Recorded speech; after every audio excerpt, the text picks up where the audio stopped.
दोस्तों नमस्कार, आप सभी का स्वागत है वनडे एग्जाम स्टडी के यूट्यूब चैनल में। अगर आपने अभी तक ईवीएस का पापा वीडियो नहीं देखा है, बाल विकास का पापा वीडियो नहीं देखा है, इसका लिंक आपको नीचे कमेंट बॉक्स में पहले ही कमेंट में मिल जाएगा, इसको जरूर देखिएगा।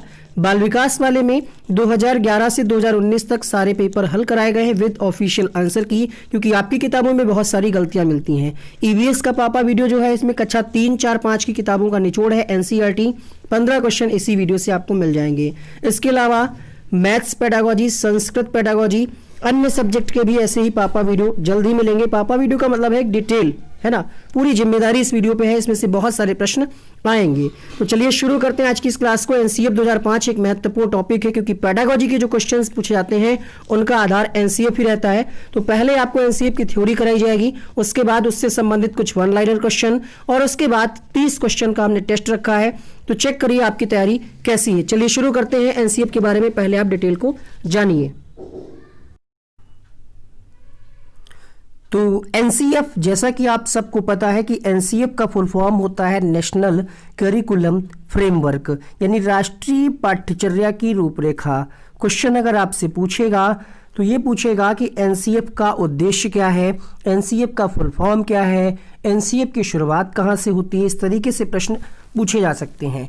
देखिएगा यहाँ पे राष्ट्रीय पाठ्यचर्या का प्रमुख उद्देश्य क्या है, सीखो बिना बोझ के, मतलब बच्चों को जो सिखाया जाए वो बिना बोझ के सिखाया जाए। अगर हम बात करें एनसीएफ की तो यहाँ पे अभी तक 3 दस्तावेज पहले ही बन चुके थे। जो आपका एनसीएफ 2005 है ये चौथा और नवीनतम दस्तावेज है, और नई शिक्षा नीति लागू होने के बाद एनसीएफ 2021 या 22 में फिर से अपडेट होकर के आएगा। तो उसमें जो बातें होंगी उसको आपको फिर से पढ़ना पड़ेगा। पहला एनसीएफ अगर आपसे पूछे संस्करण कब आया तो 1975 में, फिर 1986 के बाद अपडेट की आवश्यकता पड़ी तो 1988 में ही आया राष्ट्रीय पाठ्यचर्या 1988, फिर 2000, और वर्तमान में नवीनतम दस्तावेज है ये है 2005। जिस प्रकार से एक देश को चलाने के लिए उसके संविधान की आवश्यकता होती है, क्योंकि संविधान में वो सारे नियम और बहुत सारी चीज़ें होती हैं जो देश के प्रत्येक नागरिक को फॉलो करना होता है, उसी प्रकार से विद्यालयों में किस तरीके से शिक्षण व्यवस्था हो, किस तरीके से विद्यालयों के कर्तव्य हो और बच्चों को किस तरीके से शिक्षा दी जाए, इसकी सारी बातें एनसीएफ में कही गई हैं। अगर आपसे ये प्रश्न पूछे कि एनसीएफ की शुरुआत कहाँ से होती है तो 2005 का जो एनसीएफ है इसकी शुरुआत होती है रविंद्रनाथ टैगोर के लेख एक सभ्यता और प्रगति, इसको आधार मान करके इसकी शुरुआत होती है। भारत सरकार द्वारा एनसीएफ 2005 की रूपरेखा तैयार करने हेतु यूजीसी के पूर्व अध्यक्ष थे प्रोफेसर यशपाल के नेतृत्व में 23 सदस्यों की एक टीम गठित की गई और उन्होंने अपनी रिपोर्ट सौंपी। तो यहाँ पे अगर आपसे पूछे कि किसकी अध्यक्षता में, तो ध्यान रखिएगा प्रोफेसर यशपाल, और इनकी समिति को यशपाल समिति के नाम से जाना जाता है। इस समिति द्वारा 21 राष्ट्रीय बिंदुओं को मद्देनजर रखते हुए 21 समूहों का गठन किया गया। एनसीएफ 2005 क्या है तो विद्यालय शिक्षा का अब तक का नवीनतम दस्तावेज है। एनसीएफ को अंतर्राष्ट्रीय स्तर के शिक्षाविदों, वैज्ञानिक विषय विशेषज्ञों व अध्यापकों ने मिलकर के तैयार किया। एनसीएफ का निर्माण मानव विकास संसाधन मंत्रालय की देखरेख में किया गया।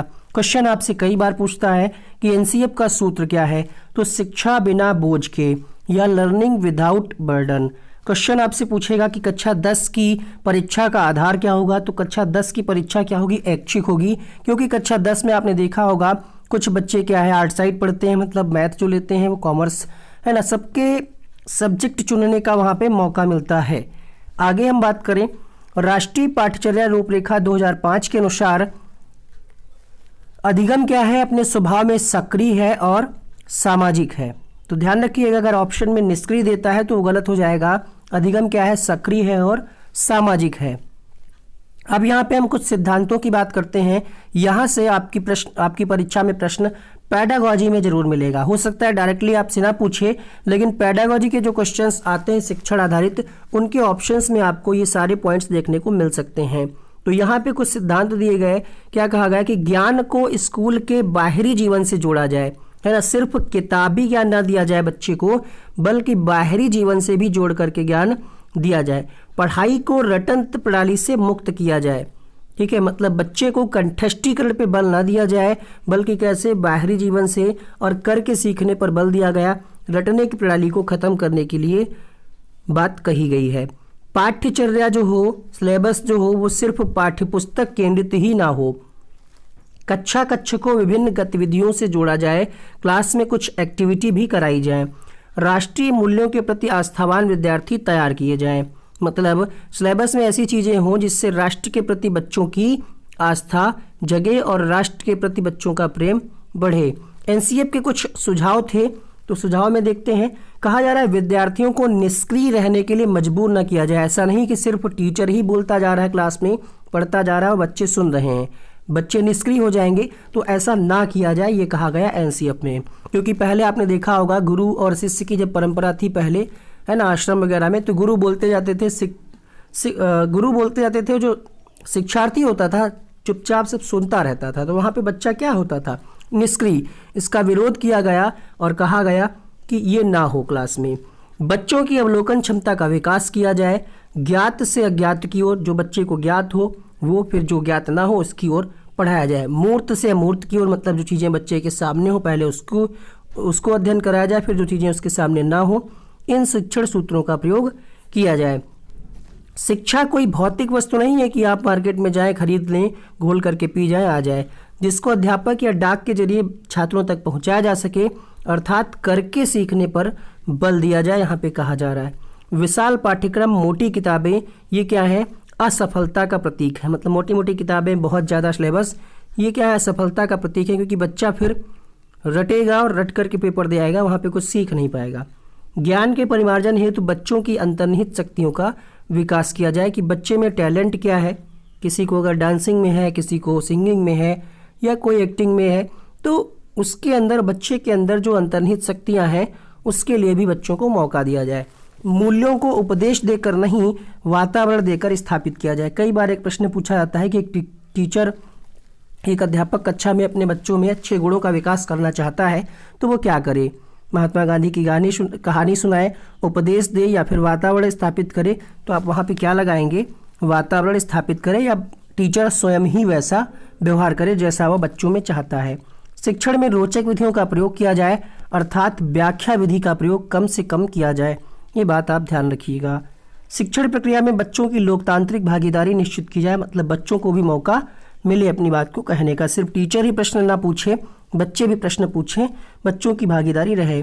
शिक्षा को समुदायों की गतिविधियों से जोड़ा जाए। शिक्षा के क्षेत्र में विभिन्न प्रकार के अनुसंधानों में शिक्षक की भागीदारी निश्चित की जाए, शिक्षा को आदान प्रदान की वस्तु बना दिया जाए। अब यहाँ पे कुछ और सुझाव दिए गए हैं। सुझाव क्या है, प्राथमिक स्तर पर भाषा की शिक्षा कैसी हो, मातृभाषा पर आधारित हो। भाषा शिक्षण का रूप कैसा, बहुभाषिक हो, और बहुभाषिकता क्या है, संसाधन के रूप में कार्य करती है। प्रत्येक क्षेत्र में घरों की भाषा को प्राथमिक स्तर की पाठशालाओं का माध्यम बनाया जाए। प्राथमिक स्तर की भाषा का माध्यम क्या हो, तो ये आपकी राजभाषा हो। आगे कहा जा रहा है यहाँ पे मातृभाषा होगा, ठीक है। प्राथमिक स्तर की भाषा का माध्यम मातृभाषा होना चाहिए। बच्चों को प्राथमिक स्तर के बाद शास्त्रीय और विदेशी भाषाओं से अवगत कराया जाए। कक्षा 3 के बाद परीक्षा कैसी हो, तो कक्षा 3 के बाद मौखिक एवं लिखित भाषात्मक विकास पर बल दिया जाए। कक्षा 4 के बाद बच्चों के समृद्ध और रुचिकर भाषा से संबंधित लेख लिखाया जाए। माध्यमिक और उच्च माध्यमिक स्तर पर भाषा विकास का आधार कौशल हो, कौशल आधारित शिक्षा दी जाए। अंग्रेजी शिक्षण का उद्देश्य बहुभाषी बालक तैयार करना हो, मतलब अगर बच्चे को अंग्रेजी शिक्षा दी जा रही है तो मतलब उसके अंदर एक से अधिक भाषाओं का ज्ञान दिया जा रहा है, अर्थात बहुभाषी बालक तैयार करना हो। अंग्रेजी का प्रयोग मातृभाषा के रूप में ना किया जाए, ये भी कहा गया है। भाषा विकास का क्रम क्या हो, LSRW, सुनना, बोलना, पढ़ना, लिखना, ये 4 कौशल हैं। आगे बात करते हैं, यहाँ पे हम कुछ और सुझाव दिए गए हैं। इसमें यह कहा गया कि शिक्षण व्यवस्था, प्रसिद्ध शिक्षा शास्त्री जॉन डेवी, जिन्होंने प्रगतिशील शिक्षा का समर्थन किया, उनके अनुसार शिक्षण व्यवस्था कैसी हो, त्रिस्तरीय हो। त्रिस्तरीय में आप, हम और सिलेबस, मतलब टीचर, बच्चे और सिलेबस। देखिए कहा जा रहा है यहाँ पे शिक्षार्थी, शिक्षक, पाठ्यक्रम। तो कई बार आपसे प्रश्न पूछ लेता है कि त्रिस्तरीय प्रक्रिया किसके द्वारा दी गई, तो जॉन डेवी, ध्यान रखिएगा। एनसीएफ के अनुसार शिक्षण व्यवस्था कैसी हो, तो बाल केंद्रित शिक्षा का समर्थन करता है एनसीएफ करता है। और बाल केंद्रित शिक्षा क्या है, ऐसी शिक्षा जिसमें बालक की आवश्यकताओं, रुचियों को ध्यान में रख करके शिक्षा की व्यवस्था की जाए, वही है बाल केंद्रित शिक्षा।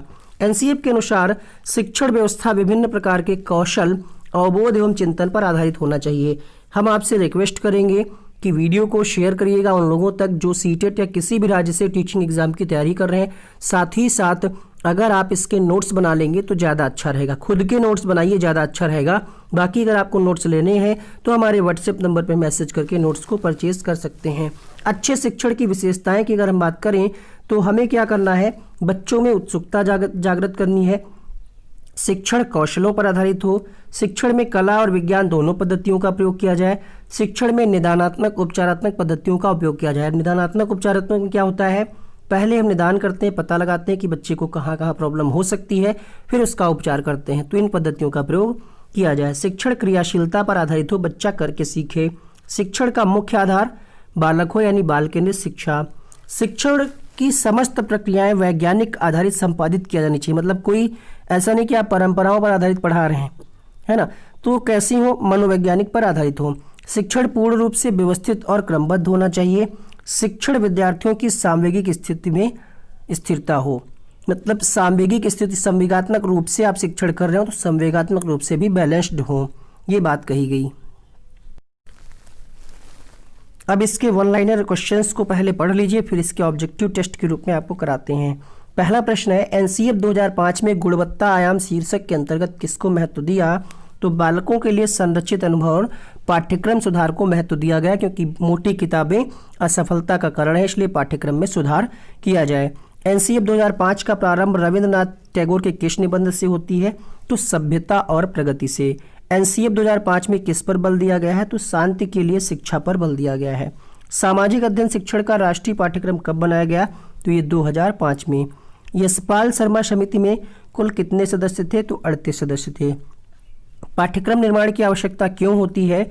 तो शिक्षा के उद्देश्यों की प्राप्ति के लिए पाठ्यक्रम निर्माण जरूरी है, सिलेबस जरूरी है, वरना कैसे क्या आप किस बच्चे को क्या पढ़ाएंगे कुछ पता ही नहीं चलता है, और क्यों पढ़ा रहे हैं ये भी नहीं पता चलता है। एनसीएफ 2005 में भाषा का फार्मूला क्या है? तो त्रिभाषी फार्मूला। यहाँ से प्रश्न कई बार आया है। अब त्रिभाषा क्या है? तो प्रथम भाषा हो जाएगी हिंदी या फिर राज्य की भाषा, द्वितीय भाषा हो जाएगी अंग्रेजी या फिर अंतर्राष्ट्रीय भाषा, तृतीय भाषा आपकी स्थानीय भाषा, जो भी हो जिस स्थान से आप हो, ये त्रिभाषा है। विद्यालयी शिक्षा का अब तक का नवीनतम दस्तावेज क्या है? तो एनसीएफ 2005 है। किस मंत्रालय की पहल पर एनसीएफ 2005 तैयार किया गया? तो मानव संसाधन विकास मंत्रालय की पहल पर। किसकी अध्यक्षता में विद्वानों ने एनसीएफ 2005 तैयार किया? तो प्रोफेसर यशपाल की अध्यक्षता में। एनसीएफ का प्रमुख सूत्र क्या है? शिक्षा बिना भार के, यानी बिना भार के अधिगम, लर्निंग विदाउट बर्डन। एनसीएफ 2005 में सुझाव दिया गया है कि सूचना को क्या मानने से बचा जाए? तो सूचना को ज्ञान मानने से बचा जाए। मतलब बच्चों को जो ज्ञान दिया जाए वो सूचना के रूप में ना दिया जाए, बल्कि बच्चों को हम करके सिखाएं, ठीक है, और बाल केंद्रित शिक्षा को ध्यान में रखें। सिर्फ सूचना ना दें कि बस बता दिया और काम खत्म अपना, ये गलत है। हालांकि होता यही है स्कूलों में, बट एनसीएफ इस बात का समर्थन नहीं करता। एनसीएफ 2005 के अनुसार बच्चों की गलतियां क्यों महत्वपूर्ण है? बच्चे गलतियां करते हैं, इसका मतलब सफलता का प्रतीक है, और ये समस्या समाधान, मतलब ये समाधान को पहचानने में सहायता करती है। ये प्रश्न पूछा गया है। शिक्षा बिना बोझ के जो एनसीएफ 2005 का प्रमुख स्रोत है, इसका अर्थ क्या होता है? इसका अर्थ यह है कि पाठ्यक्रम के बोझ को कम किया जाए।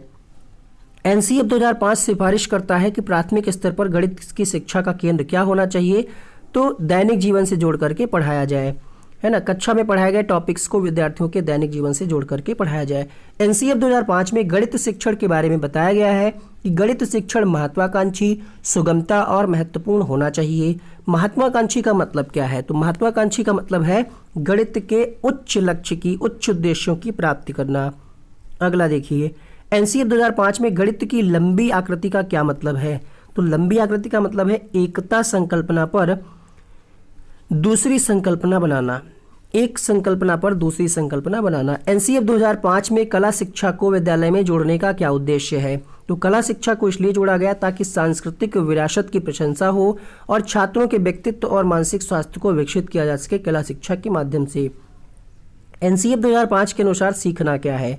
तो एनसीएफ के अनुसार सीखना क्या है? मानसिक विकास, शिल्पकला केंद्र और व्यावसायिक ज्ञान बच्चों को दिया जाए। एनसीएफ 2005 में किस परीक्षा के संबंध में सुधार के लिए सुझाव दिए गए हैं? तो कक्षा 10 की परीक्षा कैसी हो? ऐच्छिक हो। एनसीएफ 2005 किस पर बल देता है? तो ये करके सीखने पर बल देता है। एनसीएफ 2005 में सामाजिक अध्ययन में कौन से मुद्दों को शामिल करने की अनुशंसा की गई थी? तो सभी स्तर के विद्यार्थी के लैंगिक एवं स्वास्थ्य संबंधी मुद्दों की बात कही गई। एनसीएफ 2005 की कार्यशाला कहाँ आयोजित की गई?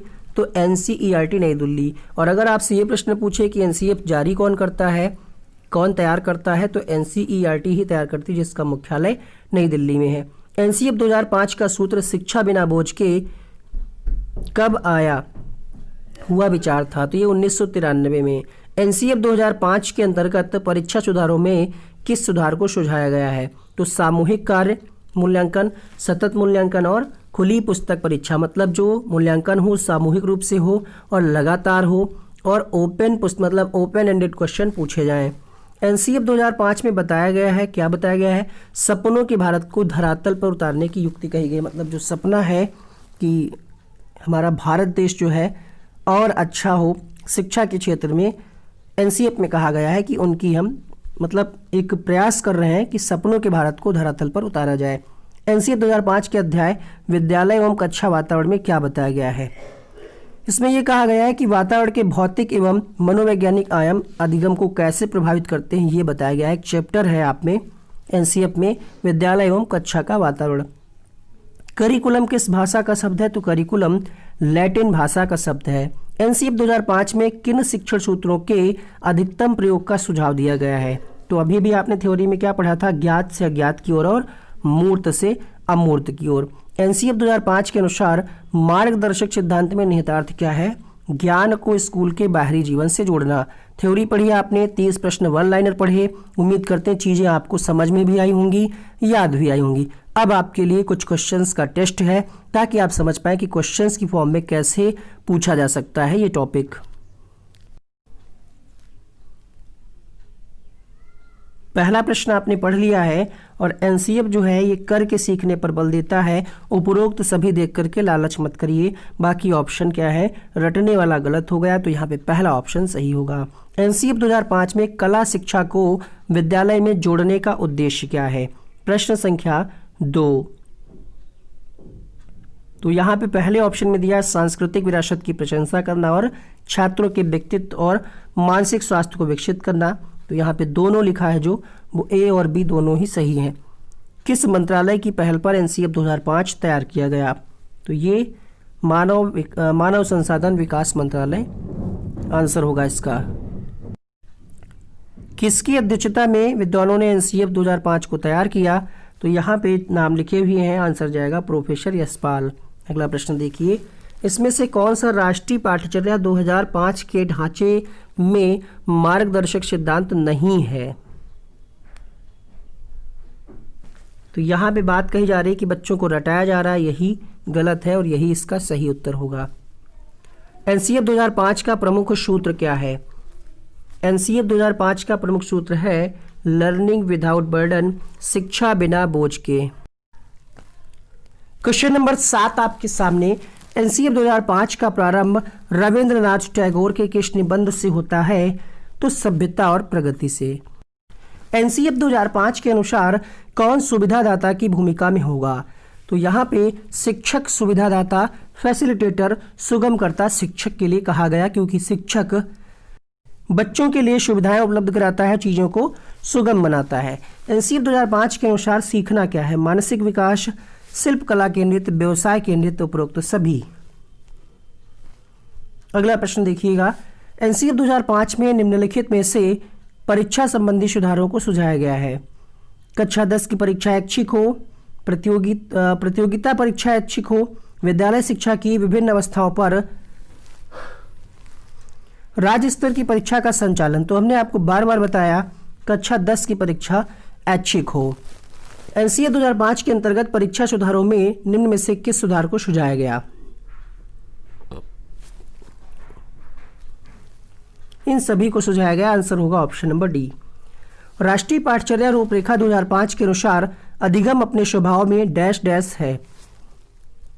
निष्क्रिय होगा नहीं, सक्रिय, तो सक्रिय और सामाजिक है। ठीक है, क्या है? सक्रिय और सामाजिक है, तो यहाँ पे दूसरा विकल्प सही होगा। राष्ट्रीय पाठ्यचर्या रूपरेखा 2005 में अच्छे प्रश्न पत्र बनाने हेतु किसे ठीक नहीं बताया गया? अध्यापक प्रश्न बनाए, ठीक है। प्रोफेसर को भी शामिल किया जाए, ठीक है। बट विद्यार्थियों से प्रश्न बनवाया जाए, ये गलत बात है। आगे बढ़ते हैं। एनसीएफ 2005 के अनुसार गणित शिक्षण का उद्देश्य क्या है? अब गणित की बात आई है तो बच्चों में तार्किक चिंतन तथा समस्या समाधान योग्यता का विकास करना। एनसीएफ 2005 के अनुसार शिक्षण डैश के लिए किया जाता है।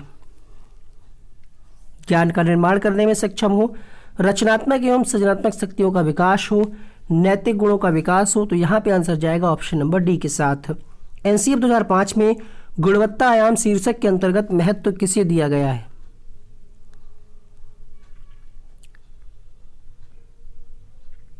प्रश्न संख्या 16, बालकों के लिए संरचित अनुभव और पाठ्यक्रम सुधार को। अगला प्रश्न है, एनसीएफ 2005 में बातचीत की गई है। यहां पे कहा जा रहा है अध्यापक केंद्रित की ओर, गलत हो जाएगा। विषय केंद्र की ओर, गलत हो जाएगा। तो आंसर होगा ज्ञान स्थायी है और दिया जाता है, ज्ञान का विकास होता है और इसकी संरचना होती है। राष्ट्रीय पाठ्यचर्या रूपरेखा 2005 में बहुभाषा को एक संसाधन के रूप में समर्थन दिया गया है, क्यों? यह एक तरीका है जिसमें प्रत्येक बालक सुरक्षित महसूस करें, भाषा पृष्ठभूमि के कारण, या फिर यह बालकों को अपने विश्वास के लिए प्रोत्साहन देगा। तो आंसर होगा यहाँ पे ऑप्शन नंबर सी। विद्यालय शिक्षा का अब तक का नवीनतम राष्ट्रीय दस्तावेज कौन सा है? तो नवीनतम दस्तावेज है एनसीएफ 2005। पाठ्य योजना से अभिप्राय क्या है? लेसन प्लान जो आप बनाते हैं, पढ़िए। तब तक आप इस वीडियो को लाइक भी कर दीजिएगा और यहाँ पे उन सभी बातों का विवरण तैयार करना जिन्हें शिक्षक कक्षा के अंदर एक निश्चित समय में पूरा करने की इच्छा रखता है। वो सारी चीज़ें पाठ्य योजना में होती हैं। आपके विचार से पाठ्यक्रम कैसा होना चाहिए? छात्र की रुचियों के अनुसार हो, आवश्यकता अनुसार बदला जा सके, सदुपयोग करता हो। तो यहाँ पे आंसर जाएगा ऑप्शन नंबर 4 के साथ। एनसीएफ 2005 के अंतर्गत परीक्षा सुधारों में निम्नलिखित में से किस सुधार को सुझाया गया है? तो खुली पुस्तक परीक्षा, सतत निरंतर व्यापक मूल्यांकन, सामूहिक कार्य मूल्यांकन। आंसर होगा यहाँ पे ऑप्शन नंबर 4 के साथ। निम्नलिखित में से कौन सा सिद्धांत पाठ्य योजना में शामिल नहीं है? उद्देश्यों की स्पष्टता, शिक्षक का ज्ञान, योजना की दृढ़ता, शिक्षार्थियों का ज्ञान। बताइए इसका आंसर क्या होगा? अकॉर्डिंग टू आंसर की यहाँ पे थर्ड ऑप्शन होगा, योजना की दृढ़ता जो है पाठ्य योजना में शामिल नहीं है। राष्ट्रीय पाठ्यचर्या रूपरेखा 2005 की संस्तुतियों के अनुसार कक्षा 1 एवं कक्षा 2 के विद्यार्थियों के लिए मूल्यांकन का तरीका कैसा हो? लिखित परीक्षा के आधार पर, मौखिक परीक्षण, लिखित एवं मौखिक, या फिर प्रेक्षण के आधार पे। तो कक्षा 1 और 2 बच्चों का मूल्यांकन कैसा हो? प्रेक्षण के आधार पर, अर्थात ऑब्जर्वेशन मेथड का प्रयोग किया जाए। ऑब्जर्व किया जाए, कोई प्रश्न ना पूछा जाए, बच्चे पढ़ रहे हैं क्लास में, पीछे से टीचर जाए। आपने ऑब्जर्वेशन किया होगा डीएलएड बीएड के दौरान, वही वाला। एनसीएफ 2005 की संस्तुतियों के संबंध में कौन सा कथन सत्य नहीं है? सत्य नहीं है पूछ रहा है, तो ये तो सत्य है, ये भी सत्य है, ये भी सत्य है। पहला ऑप्शन है विश्वविद्यालयों की राजनीति से युक्त रखना। ऐसी कोई बात एनसीएफ में नहीं कही गई है कि इसमें राजनीति को शामिल किया जाए। तो ये ऑप्शन मतलब सत्य नहीं है और यही सत्य है, क्योंकि इसका आंसर आपको देना है। ठीक है, क्वेश्चन निगेटिव था, ये 3 पॉजिटिव है, तो ये निगेटिव हो जाएगा। राष्ट्रीय पाठ्यचर्या की रूपरेखा 2005 के अनुसार शिक्षक की भूमिका, ये 2015 सीटेट में प्रश्न पूछा गया है। तो ये भूमिका है सुगमकर्ता की, टीचर की। दबाव को कम करने एवं परीक्षाओं में सफलता के लिए क्या आवश्यक है? कम अवधि की परीक्षाओं में अंतरण, विद्यालय शिक्षा के विभिन्न चरणों में परीक्षाओं का आयोजन, या फिर वार्षिक एवं अर्धवार्षिक परीक्षाएं, या फिर विभिन्न प्रवेश परीक्षाओं के लिए। ये तो गलत हो गया, ये भी गलत हो गया। 2 ऑप्शन आपके पास बचे हैं। तो यहाँ पे आंसर जाएगा कम अवधि की परीक्षाओं में अंतरण। क्वेश्चन नंबर 29 आप कर ही चुके हैं कि ज्ञान स्थायी है, दिया जाता है। तो ये इसको आगे बढ़ाते हैं हम, और ये भी आप कर चुके हैं। क्वेश्चन नंबर 31 देखिए, राष्ट्रीय पाठ्यचर्या एनसीएफ कौन तैयार करता है? तो ये एनसीईआरटी संस्था तैयार करती है। आंसर होगा ऑप्शन नंबर 2। उम्मीद करते हैं ये वीडियो आपको पसंद आया होगा, तो वीडियो को लाइक जरूर करिएगा, अपने दोस्तों तक शेयर करिए। 30 प्रश्नों में कितने प्रश्नों के आंसर आपने सही किए कमेंट बॉक्स में लिखिएगा। और यहाँ पे उन दोनों वीडियो के थंबनेल बन करके आ रहे हैं ईवीएस और बाल विकास की ट्रिकी वीडियोस, जिनको आप क्लिक करके देख सकते हैं। बहुत बहुत शुक्रिया इस वीडियो को देखने के लिए।